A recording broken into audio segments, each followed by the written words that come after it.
Welcome to A Curious Mind podcast. I am going to focus this episode today on a quote that I read a couple of years ago by a woman online called Lucy Lord.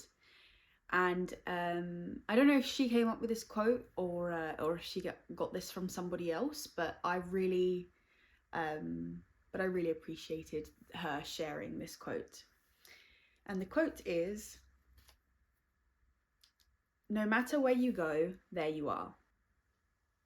Initially, when I read this quote, I didn't really understand what it meant because it kind of feels like it's quite an obvious thing to say. But the more that you actually look into it and think about what the words mean, the more potent it becomes. And I have taken it, and I think that this is how she intended it to be. I've taken it as, it doesn't matter where you are in the world, like who you're with, what you're doing, there you are, you're you. So if you feel like, you're not happy with the person that you are or the things that you're doing and the kind of like habits you're getting into, you can go on holiday, or you can go to another place, or you can kind of like go and visit someone, and you can come away from the environment that you're in, and potentially like that change of scenery might help you for a little bit. But you'll soon find that your old habits will come back and creep back in, because no matter where you go, there you are. No matter where you are in this world, you carry your baggage with you in any place, in any time, with any type of person. You are you, and you are you in, your parents' home, you are you in your friend's home, you are you on the other side of the world, you are you in the sea. Like, you have the same problems, anxieties, insecurities, that potentially may be distracted for a little bit of time whilst it's like the novelty is still kind of present. But you will find that you show up no matter where you are in this world. And it's one of life's lessons that has to be learnt the hard way, I believe. And I feel as though, like, as someone that's in her 20s, that has kind of like gone through different career choices, and I've had the privilege of traveling, and just kind of like experienced a little bit of her 20s. I feel like I'm quite equipped to talk about this because I absolutely learnt this lesson the hard way. The time that I learnt this lesson was, I was in this beautiful island off the coast of Rio de Janeiro. Sorry to my Portuguese listeners. And it was this beautiful island with so much natural beauty. The beaches were stunning. The forestry was really green because there's a lot of, like, it rains a lot on the island. Like, the architecture was really quaint. The people were super kind and friendly. The food was really tasty. And I was really depressed. I was really, really sad. I was sat on the outside bit of a restaurant on the beach reading a book of mine on my own. I was about to have this really tasty barbecue dinner. I could see and watch and hear the waves coming in and out of the beach. And I wanted to be at home. All I wanted to be was at home. I was so unhappy.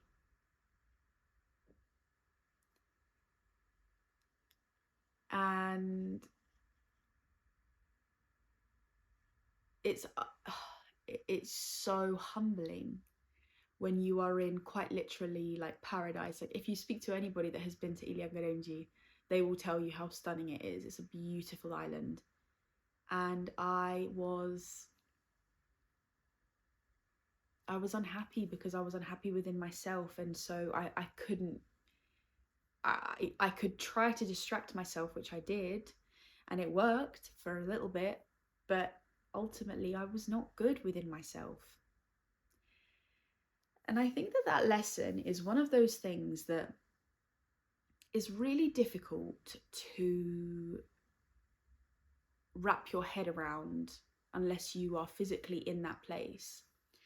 And it's also quite a liberating lesson to learn, because there was such a huge part of me that was like, if I'm unhappy in this paradise, then I will be unhappy anywhere, which therefore means that this picture that I have been painting in my mind about my home and the UK and how gloomy and rainy and sad it can be back home, maybe I could be happy back there as well. Maybe. It kind of like, it just really shifted for me, this idea that like you are only joyful when you're away from home, or you're only yourself when you're in a different place, you know. It's like all of these walls I had produced for myself over my life through insecurity and fear of rejection and closed-mindedness. All of these things that I had, all of these walls that I had constructed started to crumble slowly, because I was like, okay, so if I feel like this here, I therefore could feel happy anywhere. Because if I can feel sad anywhere, I can feel happy anywhere. And that hugely like shifted things for me in my perception of you know, what brings me joy, what happens in my life that causes me to feel joy. And I soon after that experience, I moved from Rio to São Paulo, and then I came home from São Paulo. And when I came home, I felt very, very, very lost and very sad. But I threw myself back into this old routine of mine that I had, because I felt as though, you know, I know that structure brings me joy. I know that like my career brings me financial security and distraction, and you know, I'm developing skills in another area of my life, so I'm using my brain, so this is going to be really good for me. So I threw myself back into my career, thinking that, you know, change once again the location of where I'm at to see if it helps. But they continued. The same issues continued, because I ultimately needed to do the work myself. I needed to look my ugly, depressive thoughts and spirals and anxieties in the eye and start to work through them. And it now means that I'm in a place where, whether I am in a place that I'm extremely familiar with, that I've gone to 1,000 different times before, that I'm almost like bored of, or if I'm in a completely novel place with a beautiful view and an incredible like landscape, I will still be the same. I'll still be me. It's so, there's something so powerful with being content within yourself, so that you do not need any external players to make you feel better, whether that be food, drugs, alcohol, people, landscapes, different views. I think it's super important to, you know, make time to travel, change up scenery, learn more about the world, learn more about different cultures, understand what certain cultures prioritize, and see if that fits better with who you genuinely are, and then potentially try to apply that to your life. I think that those lessons are extremely important and super valuable, because you kind of are able to pick and choose the life that you would like to construct through learning more about the world. And I think that the world has so much to offer us when it comes to understanding, you know, like how certain cultures like prioritize very much community, other cultures prioritize much more independence, certain cultures prioritize tradition, other cultures prioritize innovation. I think that all of those things, like, it helps, it better informs us of the type of life that we would like to construct for ourselves. Florence Given says this, that and I think that she says that Abraham Hicks says this, so I might be like I might be stealing from a couple of people here, but she says that our lives are an accumulation of days, because the only thing that we are in control of is the here and now. And so the better informed you can be, and it's not to sort of like, I'm not saying this in a hyper-productive, hyper-optimization way of like, get as much information and data as you can and make the best decision off of that. Like, no, it's just allowing yourself to go through the ebbs and flows of life, collect the information, understand it, process it, drop things off that you don't like, pick things up that you do, and allow that to churn within you and sit within you and feel like what it is that it brings up for you, so that when you go forwards, no matter where you are happy with yourself, happy with your life, happy with your home, happy with your community, happy with what you've constructed, because you're okay with yourself, because you're okay with your faults, because you're okay with the fact that you have learning to do and growing to do. But that's part of being human, and that's okay. You can be sat in your mum and dad's home with a cup of tea in your hand, with your dog on your lap or by your feet, and it can bring you the same amount of contentment that it would in another place. No matter where you go, there you are. The idea and the reality of looking at the life that you've built and realizing that it may not be quite aligned to what you would like for your life. It may not be aligned with who you genuinely are, and you've sort of been allowing life to happen to you rather than for you. You know, you wake up and you realize, like, holy fucking shit, the life that I have constructed and spent so much time and effort prioritizing things that I thought were important, which I now realize are not. That realization is very, very, very scary. I was somewhat in that place where I was in a job that I was not happy with at all. I was really, really unhappy in that job, and I did need to change my environment when it came to that in order for me to be able to move forwards. But I sit here now in a much better place, thankfully, but I'm unemployed, and that doesn't make me happy. I don't like being unemployed. It's not something that I like. Of course, it's luxurious, and I have more time on my hands, and having more time on my hands has been hugely amazing for me.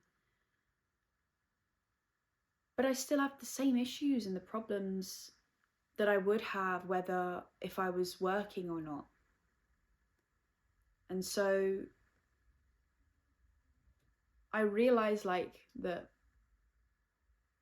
your external situation and your and like the place that you're in could look on the outside very luxurious and somewhat desirable. But if you were to sit in the reality of that for whatever it is for that person, you would really quickly come to realize, like, it's still a human being just getting through each day of their lives.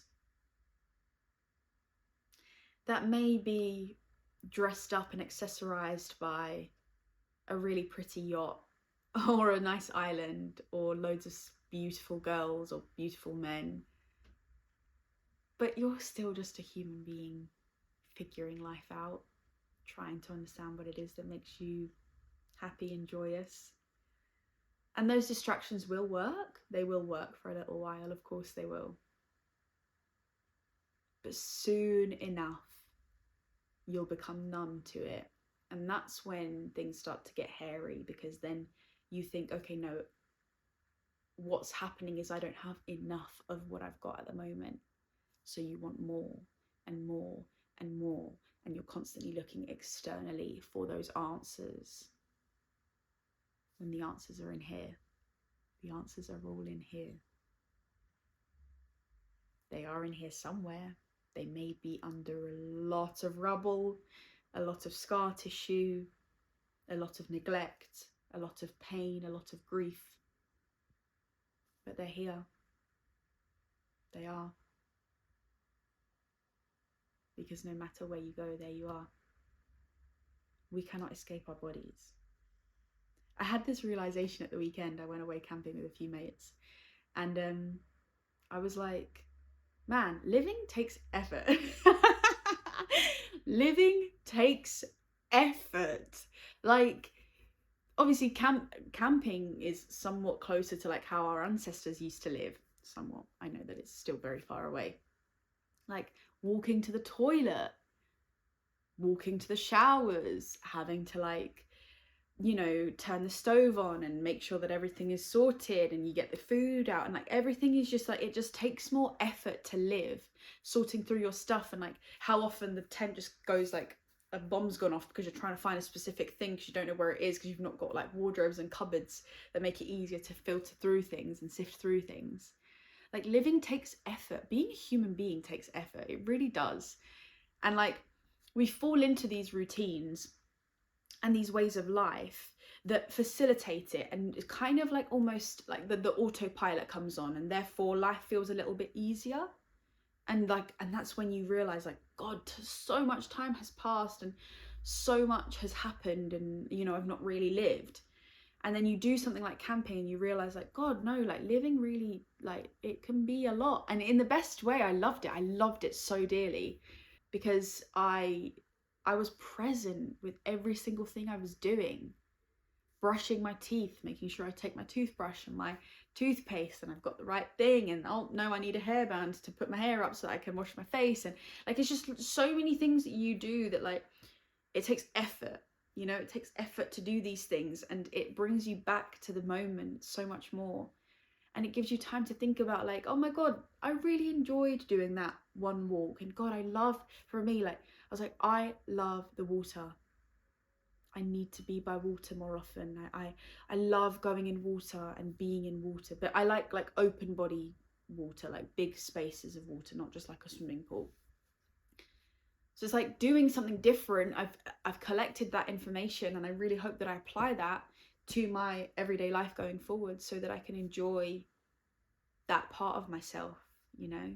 There's only so many answers you can get externally. But you are you till the day you die.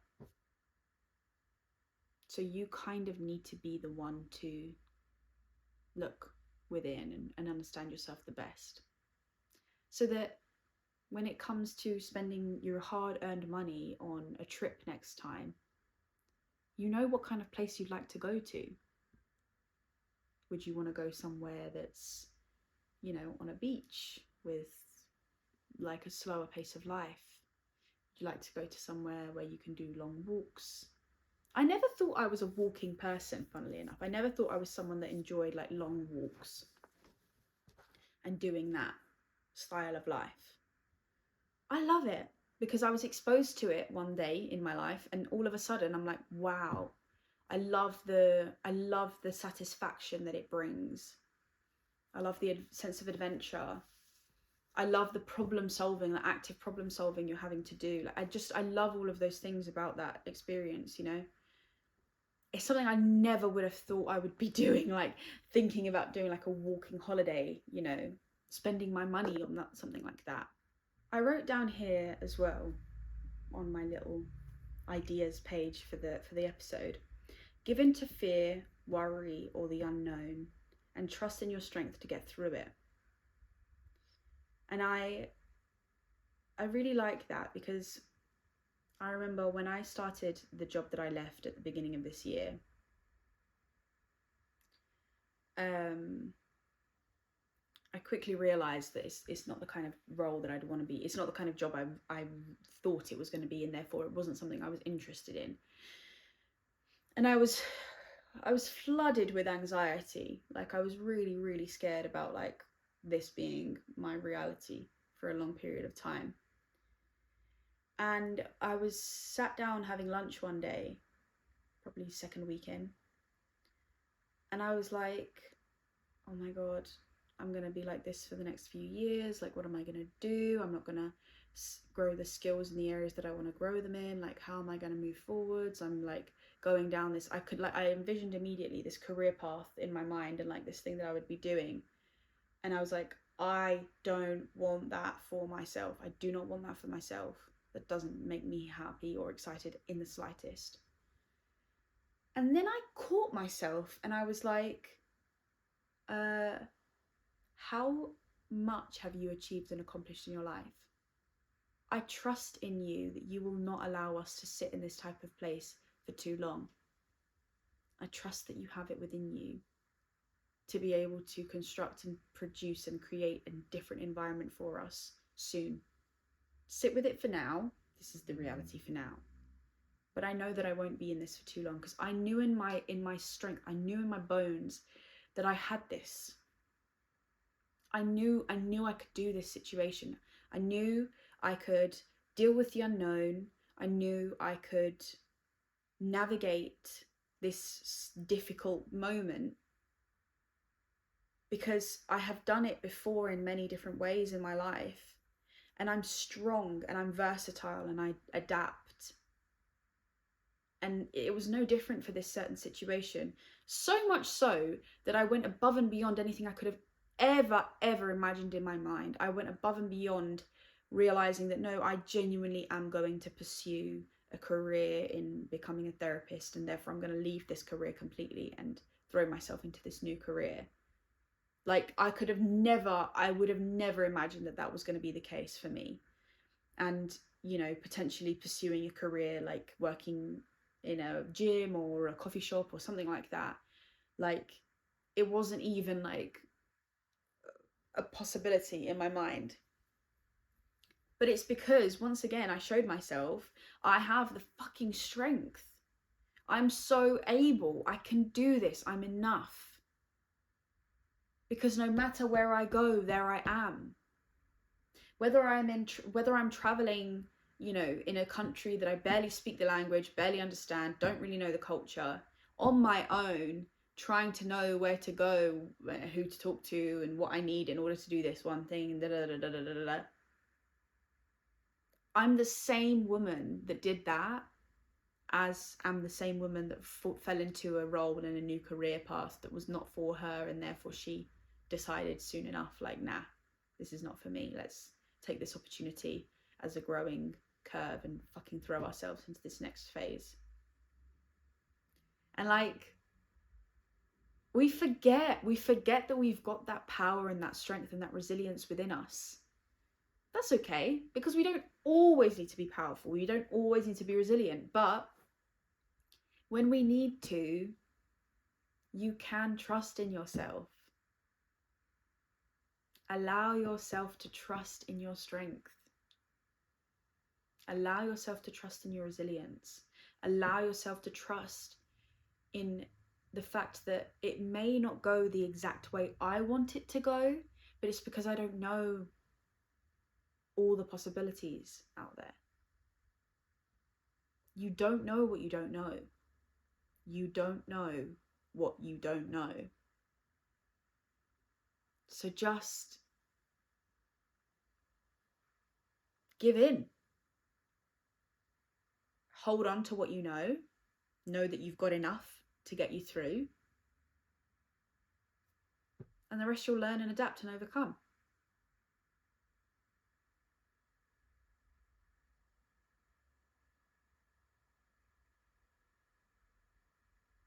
We are so much more resilient than we think. We are so much more resilient than we think. I'm going to wrap it up there for this episode. No matter where you go, there you are. And you are beautiful, and you are welcomed, and you are loved, and you are enough. and you're resilient and you are worthy. But no matter where you are in the world, no matter who you're surrounded by, it's you. It's you with you.